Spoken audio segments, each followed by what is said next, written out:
Here we are, 20-inch sticks of 4-inch PVC sewer pipe.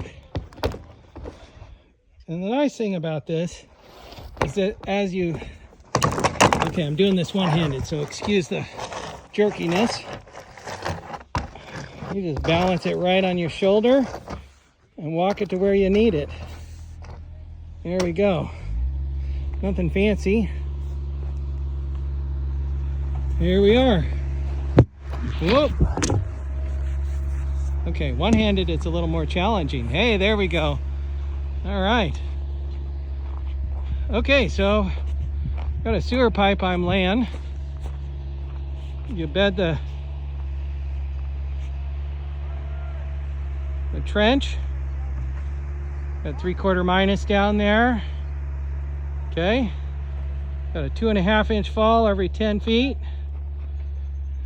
All right. And so there you can see we're going to make a connection there. Let me get this in the our trench. All right.